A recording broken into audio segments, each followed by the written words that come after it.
well, they're like, well, we got a different proposal for you. And like, yeah. So like, would you like to come to the institution, but as a faculty member? And I was like, only if you guys apologize for denying me. And I was just like, I just troll them. I didn't really think too much of it.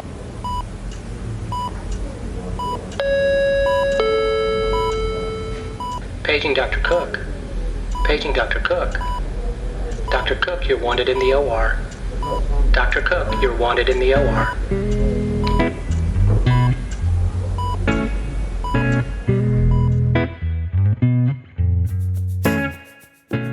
Welcome to the Prescription for Success podcast with your host, Dr. Randy Cook.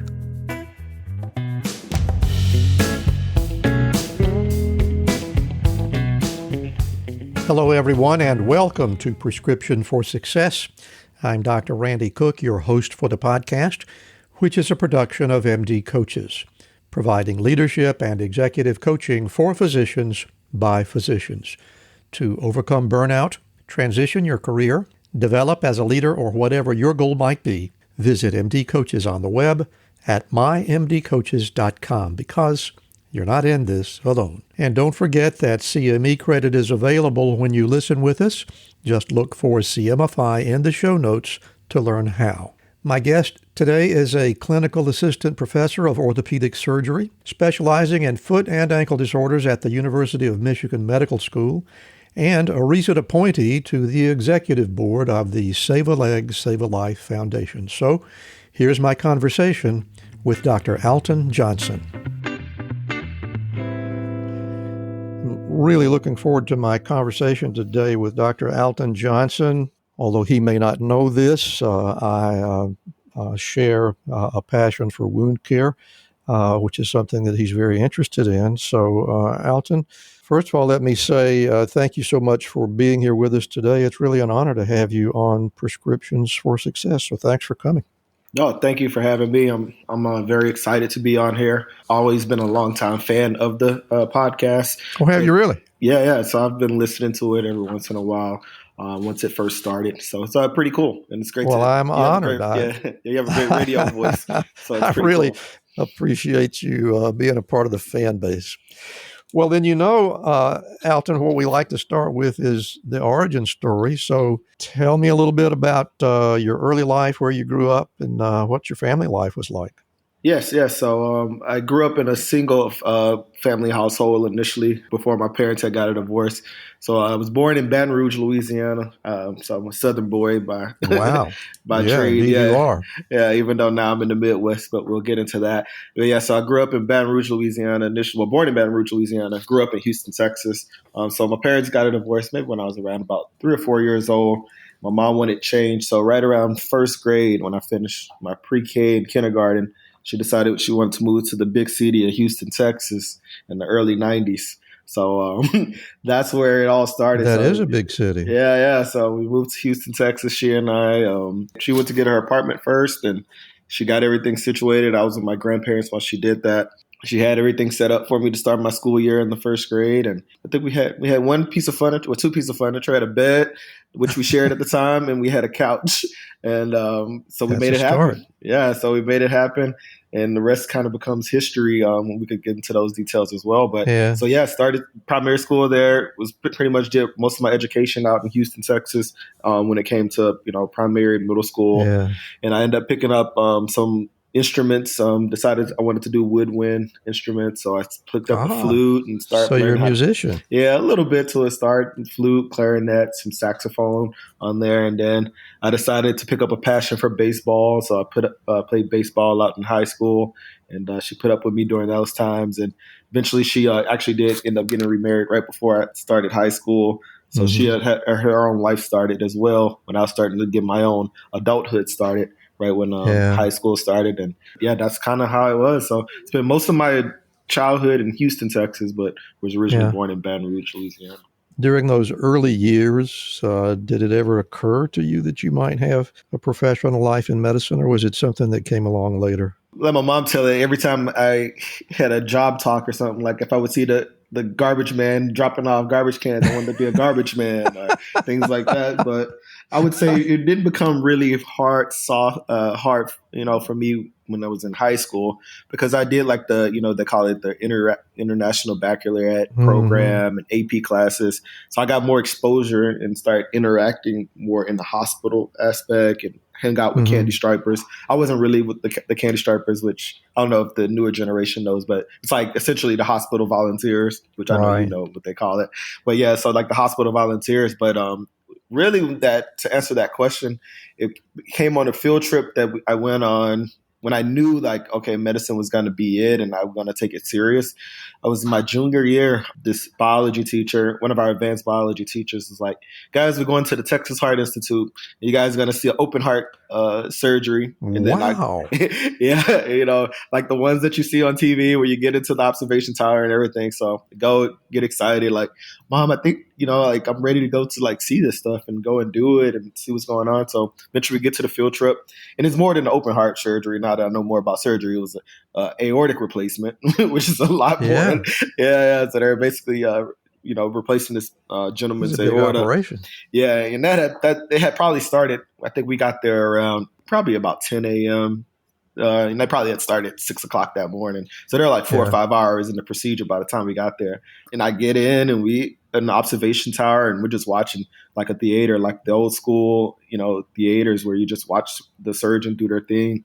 And I was like, this is it. This is the moment where like I'm going to do whatever I need to officially, become a doctor and whatever grades I need to get and whatever I need to do to be competitive, to compete. And then that was where I got the taste for surgery too, was in there. That is so cool. Yeah. So that was it. So cool. So exposures is everything for sure. Yeah. But you wound up in undergraduate school down near Miami. Is that right? Yes. That's a good, yeah. How'd that happen? That's a long way from Houston. Yeah. So around that time, I know my grandparents weren't too happy about that. So my grandparents were living my grandparents were still in Baton Rouge, Louisiana then. So they're thinking, oh yeah, he's got to come home back to LSU, come to Louisiana State University or something. But at that time I had finished high school. Katrina had hit Louisiana, and Louisiana wasn't the state. Yeah, it wasn't the state that I had grew up going to I spent every summer going to Louisiana up until I got, high school age and had to do like baseball camps and stuff like that. And it wasn't the same. Like I remember going there, like, cause I think Katrina had hit that summer and applications are usually due in the winter. And I went to go visit Louisiana, and it wasn't the state. It wasn't the same place. It's a lot better now. And I was like, you know what? I'm gonna keep my mind open. So I applied to colleges in Florida. I think a couple back in Texas just for like safety schools, but I knew I wanted to leave the state just because I wanted to have that experience, at least for my personal self development. And like I said, my mom was starting to get her own life, so I was like, I want to have my own situation going. So that's kind of how I ended up in Miami, Florida, getting into that as well. But yeah, so I ended up going to a small Catholic school out in Miami. Probably was the best choice that I had made in my life, honestly. How did you happen to make that choice? So I knew, so I had, had already knew people who had gotten into medical schools from going to that school because it was kind of competitive for medical school curriculum. Because it was interesting because one thing I didn't realize about Florida until I moved there is everybody that's at least in South Florida, they're not originally from Florida. So exactly, nobody. Yeah, especially in South Florida. So they were down there. So I had professors who had went to like Princeton, went to Harvard, went to Yale, but they all wanted to be in that climate. So it was like professors was what's made that school and made that department, the biology department, which I ended up getting into eventually. Like I said, did clinical research and basic research at the institution. But yeah, so that's where it was. And that's where I knew I could get groomed into being the student, now that really the physician and the surgeon that I am today. It all started at those roots. And what was your undergraduate major? Oh yeah, I actually decided to major in biology, which I stuck with. And then I actually picked up a chemistry minor while I was there. You must have been a pretty good student. Yeah, I guess I was. I mean, I was 17 at the time I started college, which is weird. My report cards, you still have report cards then, and like your report card was going to my mom. She's like, "What are you doing down there in Florida?" I was like, I guess I should probably take it serious. So the first semester, was a kick in it, but it was fine. Like it wasn't like anything crazy, obviously, because I bounced back. But it was like, that's where it was. But yes, I was a pretty good student, I would say. Hi, I'm Rhonda Crow, founder and CEO for MD Coaches. Here on RX for Success, we interview a lot of great medical professionals on how they grew their careers, how they overcame challenges, and how they handle day-to-day work. I really hope you're getting a lot of great information. But if you're looking for an answer to a specific problem, management or administration challenge, or if you're feeling just a bit burnt out, like maybe you chose the wrong career, well, then there's a faster way to get the help you need. No, it's not counseling, it's coaching. RX for Success is produced by MD Coaches, a team of physicians who have been where you are. I know you're used to going it alone, but you don't have to. Get the support you need today. Visit us at mymdcoaches.com to schedule your complimentary consultation. Again, that's mymdcoaches.com, because you're not in this alone. We'll get back to our interview in just a moment, but right now I want to tell you a little bit about Physician Outlook. If you haven't discovered this remarkable magazine, please do so very soon. It was created by physicians, for physicians, to showcase the intersection between clinical and non-clinical interests, whether it's writing, painting, cooking, politics, and dozens of other topics. Physician Outlook gives a physician perspective. It's available online and in print. It's really unique among physician lifestyle magazines. And like the Prescription for Success podcast, Physician Outlook amplifies the voice of any physician who has something to say. It also engages patients who still believe in physician-led, team-based care. And Prescription for Success listeners can get 3 months free when you enter our promo code RX for Success and select the monthly option at checkout. That's a really great deal on this stunning publication. And now let's get back to today's interview. And so it sounds like even when you started undergraduate school, you knew that some sort of medical education was going to be in your future. Correct. And it ultimately turned out to be podiatry. And I bet there is a story to how that evolved. You want to share that with us? Yeah. I don't want to steal your thunder. I knew you would want to ask that question. So, yes. So, like I said, if somebody would have told me when I was 17 or 18 at the time that, oh, you're going to be a foot doctor, I would have laughed at them because never thought I would be a foot doctor. Not that obviously I have a problem with it, but just never thought that would be the specialty that I would land in or fall in love with. So, at my institution, which in Florida, Barry University, they have a podiatry school. They do indeed. Yeah, they do. So, which had been around, I think. So I went to there in the early 2000s. I think Barry might have opened their podiatry school in the early 90s or late 80s or early 90s. I know some of their faculty very well. Dr. Rod Snyder is a good friend of mine. Yeah. So they had may have been open about 20 or so years at that time. But, just like any other campus, even though it's a small school, it's not as interactive just because they're in the graduate school and everything. But so happened I was I did a lot of volunteer projects, just like I said, if I was going to do college, I wanted to do it right. And I had ran into a couple of podiatry students and that was their podiatric medical students. And which is funny enough, too, because now I actually do stuff with them. But I kind of ran into them and we'll hang out. But it's interesting because like when they're hanging out, they never really talked about what they did because I think just because of the stress of it, they just never really bothered. So we really never really talked about the curriculum or anything. So I really didn't know. I knew what the curriculum was, but just because I'm a reader, but they never told me like, oh, I'm going through this and I'm actually studying the entire body, not just the foot and things like that and all of this. And so I never really bothered them because I knew, I guess whenever time we're hanging out, they didn't really want to bother them with that. So it really wasn't until the moment I had finished at Barry University and I joined AmeriCorps.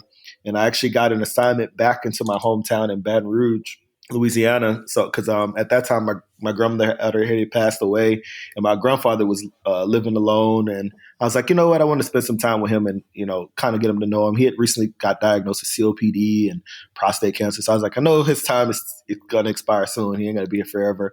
So I was like, let me build a decent relationship with him. So I decided to go back to Baton Rouge and spend time with him. But at that time, I got appointed to a multi-specialty clinic, or what they call FQHC, so a federally qualified health center. And they had every specialty there. They had infectious disease, podiatry, dentistry, even sometimes optometry would come by, OBGYN, basically any specialty you could think of under one roof. So my assignment then was to be a community outreach person. So I was really wasn't a clinical person at the clinic, but I knew the clinicians. But one day I was walking down the hall and I hear this guy grunting and yelling. I'm like, what's this guy? And I go and I see it, and it's Dr. Trotter. He's the podiatrist at the clinic. They only had one podiatrist at that particular location. And he's yelling for somebody to help him grab some sterile instruments. And I'm like, what this guy needs? What is he doing? They're like, he's a podiatrist. Like, all he's doing is doing some type of ingrown toenail procedure or something. He doesn't need any assistance. So I go in, and I guess his MA was busy or something. And he's basically midway doing a toe amputation on this lady with a gangrene toe. And that was the moment. That was the aha moment. And I was like, this is freaking cool. So we go through it, and he tells me how to sterilely open packages and hand him stuff so he can get this done. Meanwhile, I'm kind of just taking in that, he's doing more than just, a nail procedure or something. He's actually doing surgery in the office. And that was it. I had fell in love at that moment. And that was kind of where I knew I wanted to do podiatry. And I want to make sure I understand exactly where you were. You had completed your undergraduate degree at this point? Yeah. I was in like what they call it, so now they call it gap years. They call it gap year. Yeah, now gap years are pretty well accepted. Back then, gap year wasn't that well accepted. Not that it hurt me, but back then it was the opposite. Maybe 10% of people did gap years. But I did a gap year. Smart idea. Yeah, working at so I was a part of the government, the federal government AmeriCorps program. They call it the Community Health Corps. And it was essentially just getting people in high need areas. So Baton Rouge, has high HIV rate, diabetes and everything. So I end up, just so happened it was my hometown too. So I got appointed there. But yeah, so I go and I help him with it, and I talk to him, and he already knows that I went to Barry and stuff. And he's like, dude, did you not talk to anybody about this or whatever? I was like, yeah, a little, but I was like, yeah, we're 20-year-old guys. You think they're really going to talk to me about career trajectory and stuff like that? When we hanging out, we're trying to have fun or talk about some sports, talk about LeBron and Kobe and stuff like that. So we really never got into the whole career aspect, right? And he's like, true. Yeah. So he tells me about the curriculum, and he's like, I went to a school in Ohio. And I was like, Ohio has a podiatry school? He's like, yeah. He goes, that's where I went, in the 80s and everything. He's like, my brother is a podiatrist too. And I was like, yeah, I know he is. And he's like, so he had a twin brother that was funny enough. So Marvin, who's the one that I ran into at the clinic, he has a brother named Melvin, and Melvin was actually a smarter brother. He would admit that, because he was the one that went to podiatry school 2 to 3 years before him. And then he got Marvin to eventually go to podiatry school as well. So he had already had his own practice and everything in the area. And so he was like, yeah, you should shadow my brother. And I was like, all right, I'll shadow him. And this happens on a Wednesday.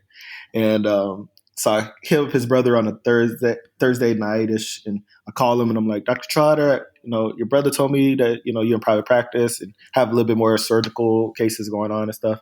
And he's like, Alton, I hate to tell you this, but this is Baton Rouge, Louisiana, and tomorrow's Friday. And I said, yes, sir. He said, I will be at the golf course. And I was like, what? He's like, yeah, I'll be at the golf course. But Monday morning, you could shadow me. By that time, so Saturday, I had already had all my prereqs and everything submitted to the exact school they went to. And that was it. I was like, they have the lifestyle I want, the personalities I liked, and the rest kind of becomes history. I ended up eventually interviewing at podiatry schools, interviewed at Barry, interviewed at the one in Ohio, and decided to go to the one in Ohio, and canceled all my other interviews across the nation after that. And yeah. Do you have any idea what it was about Kent State that appealed to you? Oh, 100%. Yeah. So, I mean, obviously, yes, those two, the two Trotter twins, which they do have their own legacy at the school too. Funny enough, I had the same faculty that they had, but it was just something about the moment I got to Kent. They had just recently bought a bigger campus, and the campus was just immaculate. It was clean. Parking was not an issue, and it was solely dedicated. And the same campus is there, but it was solely dedicated to just the podiatric students and the faculty. Wow. So you get in there, it's very clean. It used to be an old bank corporate building. So you get there, and the campus is just the building, the structure, the architecture of the building is beautiful. But you get in and the people match it. You start to meet the admissions committee, and people already know about you, asking you questions about your CV, not in like a derogatory way, but more so like curiosity, like Mm-hmm. how'd you end up becoming like interested in our school? Because not especially back then, Cleveland had just lost LeBron James, so not too many people were so luckily he ended up coming back towards the end of my career at Kent. Yeah. But LeBron James wasn't there, so not many people was from out of state was going to Cleveland unless they're a legacy coming from that school or there's some type of personal ties. But you start to meet the staff and the faculty, and you start to see why, these faculty have been here 30 or 40 years or 3 to 4 decades. That's literally how my career kind of launches off, because that's these people really invested back in me the same amount of time and money that I put in them, which is it's rare. It was almost like, even I was out at Berry, which is a small Catholic institution, even at Kent, which at that time it was Ohio College Podiatric Medicine, but Kent State ended up absorbing the school the same year I started. It was still like that wholesome private school vibe, except this is a state institution. Yeah, I think it's really unusual in any educational program, and particularly in the sciences, which is the only thing that I have any real experience with. Once you land that faculty position, the name of the game becomes how high can you fly? Right. You play the game of, if I'm not going to get promoted, where can I find a full professorship and things of that nature? But it sounds like you didn't really see any of that at Kent. Am I misreading that or not? No, it's 100% true. I mean, now that I'm the roles have reversed. Now I'm a clinical assistant professor at a very large state institution, well known throughout the nation. Yes, it's true. I mean, obviously they definitely enjoyed medical education, but they also enjoyed the specialty. And we had our faculty is made up of at Kent. Now I'm on the board of Kent, which is kind of a full circle moment, just speaking of it when you ask the question about how did I choose that school. But yes, at Kent State University College of Podiatric Medicine, we have professors that are PhD, MD, DPMs, and the kind of, especially for our core curriculum, we have to have the PhDs and the MDs create that stuff. I love this story, and it sounds like you never even came close to a moment where you thought, gee, I wish I'd done something else or been something else. You were just all the way through. So it's funny enough, I guess only difference would have been I would have went to Berry because I would have just went straight through. But I was like, why didn't I just go straight through and things like that? Because you start to think about how much time and stuff you put in. But I bet looking at it retrospectively, you probably think that that time that you spent seeing other places, meeting other people, and moving around was probably as educational, if not more so, than the actual academic studies. Would you agree? 100% agree. And that's exactly what it is. Good for you. Yeah. Good for you. Well, with that story in mind, I'm a little surprised that you decided to pick up and go to Michigan. How did that happen? Good question. So, yes, I end up in Kent State. So eventually my wife, who I met in undergraduate, so she relocates to Ohio once we got married my first year of podiatric medical school. And then we ended up having our first daughter around a year after that. And then throughout, I think I had my son maybe 2 or 3 years into it. So then we had 2 kids. Oh no, I had my son my last year of school. So I had my son my 4th year of podiatric medical school. So we had 2 kids and we're pretty young. I was 27, 28 then. So I'm like, I think we're going to need some help. So I end up trying to figure out a way to get closer to at least some family. So we actually end up getting a match back in Miami, Florida, which is where her parents lived at the time. And then her sister lived there. So I said, all right, as long as I can figure out a way to get a match in Miami, Florida area, South Florida area, we should be fine. So I ended up getting a match down there at the time was a small Jewish hospital called Aventura Hospital. So I ended up training down there and got a residency down there. Actually, one of the few residencies led by a female program director, Dr. Williams. Yeah, and she was also a Kent alumni, which is funny. So it all comes full circle. So she was a Kent alumni. She's actually good friends with the current dean of Kent State, which is Dr. Alan Boyk. And so I ended up training under her. She gave me the skills that I needed, surgical-wise, clinical decision-wise, and all of the attendings down there equipped me. And so your residency training was focused in what particular area? Yeah, so you do a 3-year surgical residency in podiatric medicine and surgery. Her specialty was, to be honest, she was like a trauma surgeon, but she also was a limb preservation doc. So that kind of gets to the next phase. So she taught me a lot about wound care and limb salvage. One thing I realized too as a podiatrist, not every podiatrist knows limb salvage. And I thought that was kind of inherent, but it's not necessarily true. Not every, and I'm sure other podiatrists will admit the ones that don't know it, they don't know it. But wound care and limb salvage is kind of a niche within podiatry. And I know a lot of vascular surgeons that don't know a lot about limb salvage, but go ahead. Yeah. So she was so she knew flaps and all this stuff, and she trained me. And also at the same time when I was down there was this big time plastic surgeon, Dr. Arthur DeRosier III, you have to say that part. And he was a big time craniofacial surgeon. But what he did was he would volunteer his 1 weekday a week doing basically almost call it pro bono surgeries for patients with diabetic limb deformities and do different flaps, split thickness skin graft, free flaps, and all of that. And what he would say is, I need a resident to help me, and nobody wants to help me. So one day he saw me in the OR, like locker room, I was just waiting on cases. I used to because I was like, if I'm in residency, I'm going to do it right. So I would just wait, see what doc would come through, see what type of cases will come. It didn't even have to be a lower extremity case. It would be whatever. It could be a hand case or whatever. That is so smart. Yeah. So he would pick up on it. And one day he was like, Alton, can you join me? And I was like, of course, like, I would love to. Like, it'd be a pleasure. And literally for the next 12 months, I basically became almost like his, secondhand man when it came to those type of cases.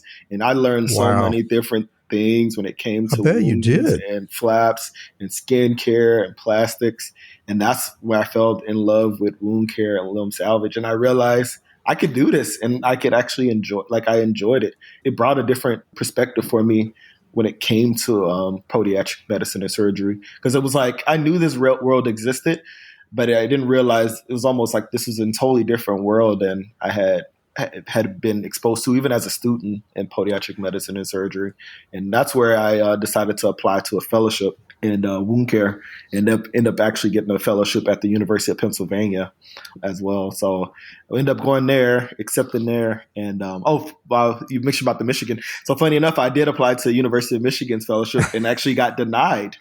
So that actually would be a good talk for you. Yeah, I don't know if you know about that piece. Yeah, that's in any of my paperwork, so we could expand on that. So I got denied and end up completing a fellowship in wound care and podiatric medical research at the University of Pennsylvania. So Ivy League trained, learned clinical research, how to design studies, how to actually get clinically sound products on the market for wound care and everything. Oh, what a great experience. Yeah. So full circle moment, right when it's time to graduate from fellowship, I get a call from the University of Michigan. and I was like, this is funny. So they're like, so we've been keeping up with you. And I was like, yeah. And, I published a lot of stuff. I was going to say, you probably had your name on a few publications. Yeah. I published a lot. So they're like, you've been busy the last 2 years. And I was like, yeah. Like, what do you want me to say?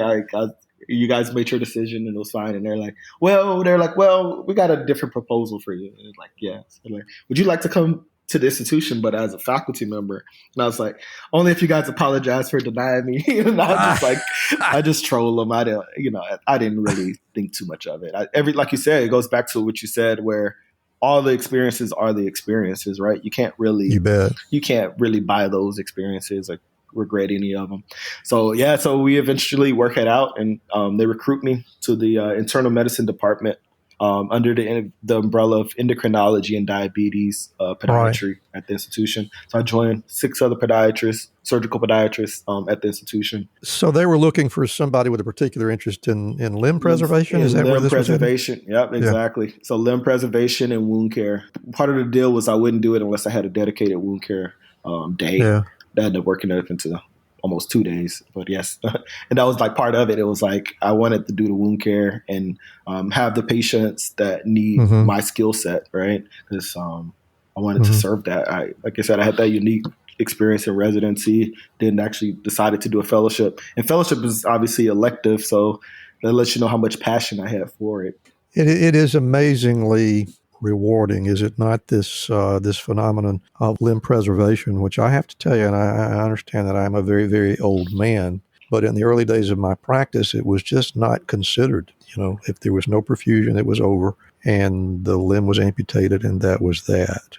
So can you talk a little bit about the self-satisfaction of taking a limb that is on the verge of being just tossed aside and bringing it back to life?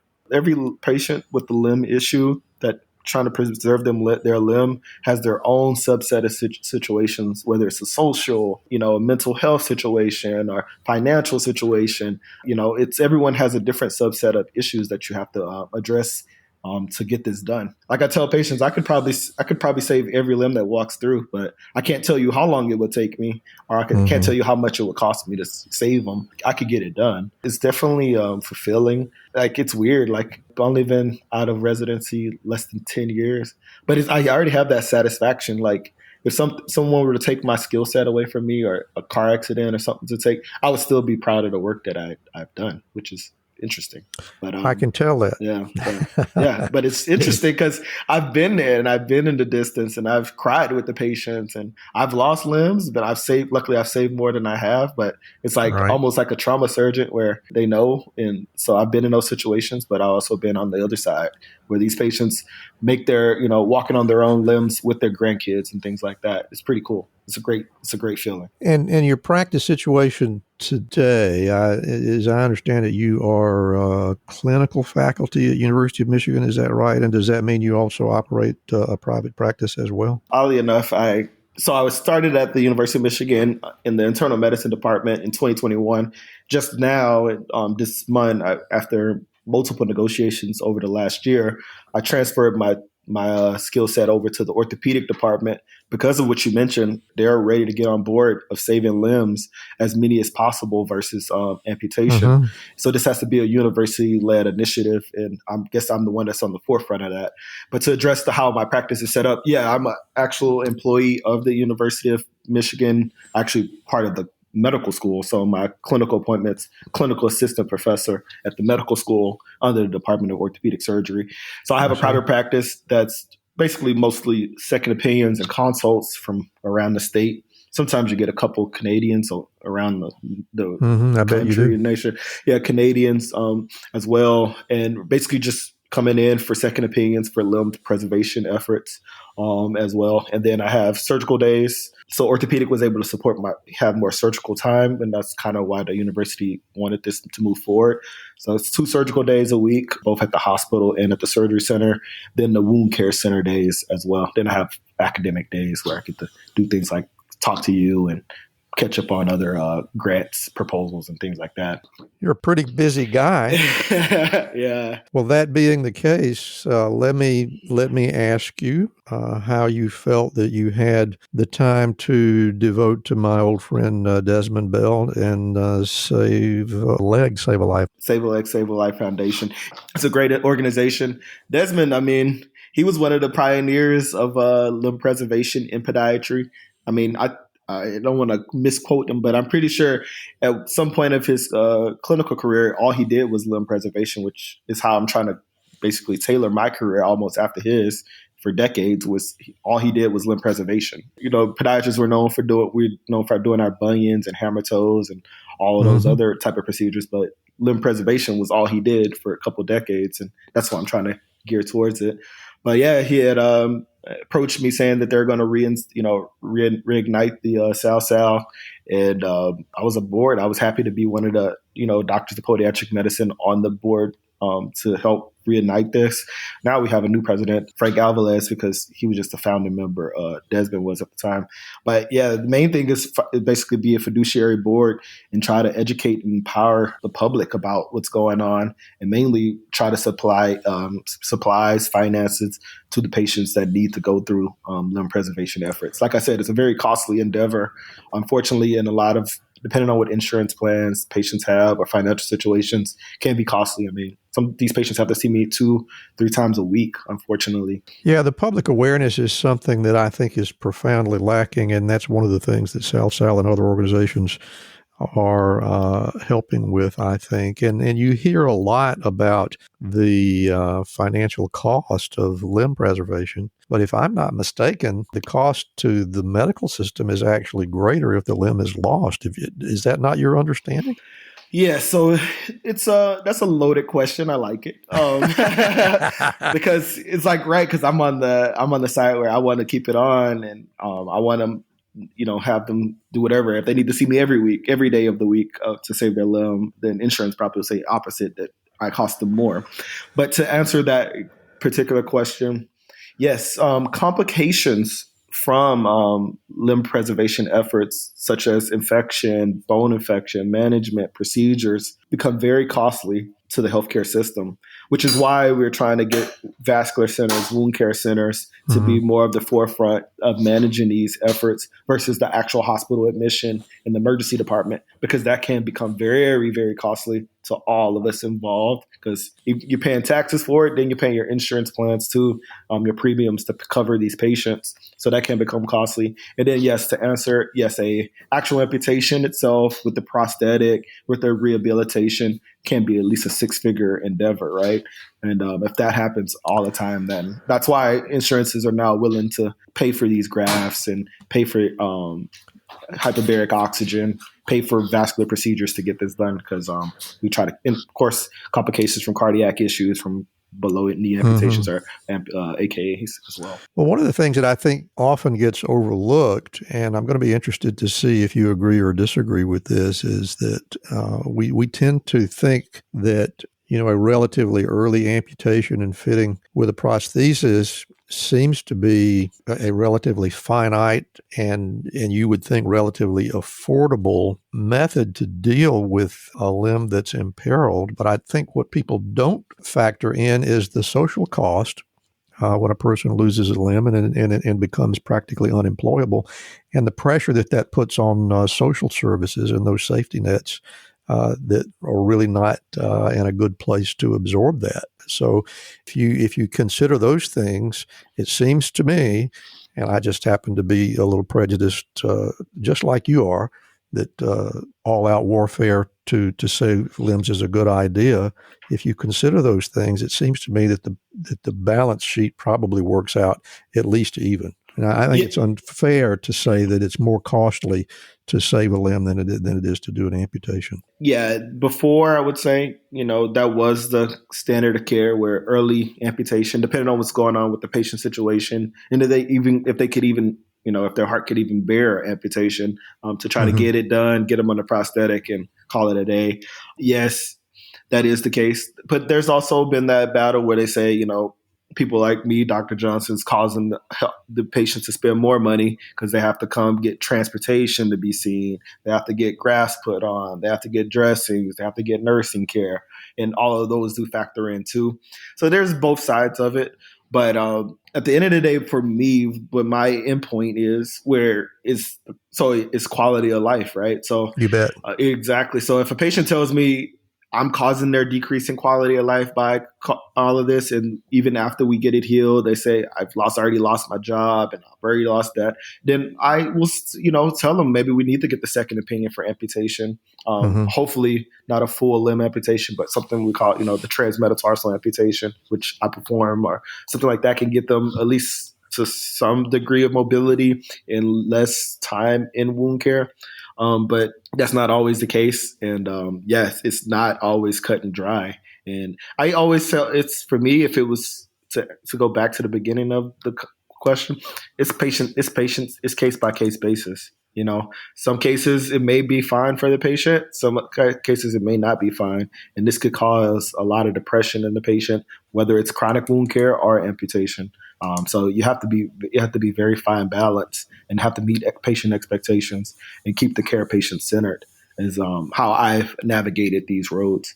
But most times when I first meet these patients, it's like even now, I remember we were discussing in my previous department about should we have a patient contract, not to make it feel like they're obligated, but let them know this is also a commitment from them on this end as well, and not to make them feel bad, but let them know that this is a journey. It's not a cut and dry situation.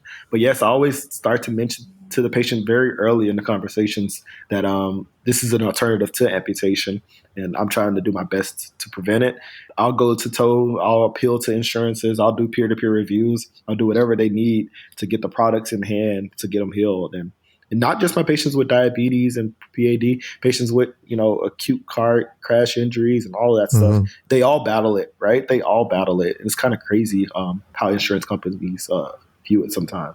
But yes, I try not to really see the dollar amount. Obviously I know the healthcare system cares about that, but it's like, I'm here to save this patient's life and get them back and keep them contributing to society and let them contribute to their household how they like to. Yeah. It's good to always remember that you're the patient's advocate. And Alton, I really enjoyed the conversation. Sort of brings me back to the final days of my career, in which I was very invested in wound care. And it sounds like since I've retired that you all have continued to make a lot of progress thanks to people like you. And on behalf of those people who are benefiting from it, I'll say thank you for that effort, because it really is a great blessing for those people that find themselves in peril. I have really, really enjoyed this conversation, and I could probably carry it on for hours and hours. I don't know if we could maintain the audience for that long, but what I'm going to do now is what we came for, and that's get out of your way. And audience, I'm going to close my mic, and Dr. Alton Johnson is going to give us his personal prescriptions for success. Yes, so I only have 3 prescriptions for success, but essentially, the first one is always bet on yourself. One thing I've learned is self-exploration is definitely needed at some point in your life. Most of us try to get it done in our 20s. Some of us get it done in the 30s, 40s, sometimes in the 50s. But you try to do as much self-exploration and discovery as possible, because you're trying to figure out what's your strengths and weaknesses. And one thing I've always learned to do is to try to use my weaknesses as my strengths, which is weird, but it'd be little things. Like, I know, like, if I don't want to get something done when it comes to the checklist, of today's task, I try to get that done first, because otherwise I know I won't get it done. So it's like, you got to know yourself and got to know your limitations and try to take advantage of it. Also, it's like, if I know, and it comes to financial talks or something, negotiating with a company or something, when it comes to that, and I don't like doing that, I need to hire someone or solicit those services so they can do it. Otherwise, I could be also being undervalued myself or underestimating my abilities. So that's what I mean by knowing your strengths and weaknesses and personality traits and things that you like to dodge and avert, because all it does is catch back up to you and just push you back in this ruckus of not getting to where you want to be. You may not get there, but you may not get there in a timely manner. And especially now, it's really no excuse for that. They have so many applications and fees for services out there that you could actually succeed to get to where you want to be in a timely manner, depending on what the goal is. Then, of course, the second prescription success for me is another cliche, like I said. So I always tell people, trust the process. Like I tell people, I'd never thought when I was a teenager that I'd be a podiatric surgeon, a clinical professor out in the Midwest, talking from a Southern boy who, used to go to Baton Rouge every summer and grew up in Houston, Texas, to now I'm in the plains of the Midwest, out here in the Great Lake area. So it's like, you never know, and never be closed-minded. Try to be as open-minded and optimistic as possible, because you never know where things will lead. And there's a lot of different stories that I didn't get into with Randy today, but it's little things, just saying yes. I had a year where I would just say yes for 18 months. It truly changed my life. And now I can say no to certain things, but just saying yes to everything that came by that was a positive impact to my life, or things that put me out of comfort zones, speaking, traveling, all of that, I learned to take advantage of it. And it kind of made me the person that I am today. As well. I say my last prescription of success is there's no such thing as failure. I mentioned one of my brief failures with Randy in the talk today, but we even call it a failure because it's really just kind of how life goes. But it's just those things that we define as failures, which usually comes from an internal feeling. It's nothing wrong with it. I mean, you never know where it'll lead. And usually without failures, that means you didn't take any risk, and you have to take risk. And it goes to that ultimate cliche, with no risk, there's no reward. So you have to take some risk sometime. especially if you want to be successful. And if you're one of the listeners of this podcast, then of course you're one of those risk takers. So don't undervalue yourself. And it goes back to that, essentially that leading one where I said, always bet on yourself. But with that being said, those are my prescriptions for success. Well, Alton, I really appreciate that. I appreciate your brevity and your succinctness. You got bet on yourself every time. Trust the process every time. And there's no such thing as failure. That really wraps it up about as well as I have ever heard it. And I'm very encouraged to hear that kind of wisdom from such a young man as yourself. You mentioned your contact information. Would you like to share with our audience where they can find you if they'd like? Yeah. So I'm on the Twitter. So my Twitter is AJ the Foot Doc. Then, of course, my Instagram, or people call it IG. Instagram is the same thing, AJ the Foot Doc. And then my Gmail, if you want to just email me directly, is the same thing, ajthefootdoc@gmail.com. Kind of keep it simple. If anybody have any questions, inquiries, or even have some patients that they're stuck with, reach out or see them for you. Send them to Ann Arbor, Michigan. I would love to give a second opinion on them, do the best I can to help save this patient's life. That's a problem. As Southside say, save a leg, save a life. So that's what we're here to do. Dr. Alton Johnson, it has been a real pleasure spending some time with you today. Thank you so much for being on Prescriptions for Success. Thanks for having me. I appreciate it. Thank you so much for listening today. If you enjoyed the show, you can help us reach more listeners by leaving a rating and a review, especially on Spotify or Apple Podcasts. And if your app doesn't have that option, just leave us an email or a voicemail through SpeakPipe at www.rxforsuccesspodcast.com. You can also help by becoming a Patreon member. That link is in the show notes. And we hope you'll also follow our companion podcast, Life-Changing Moments with Dr. Dale Waxman. Special thanks to our producer, Craig Clausen, our promotions manager, Mariana Rodabaugh, and to Ryan Jones, who created and performs our theme music. And remember, be sure to fill your prescription for success with my next episode.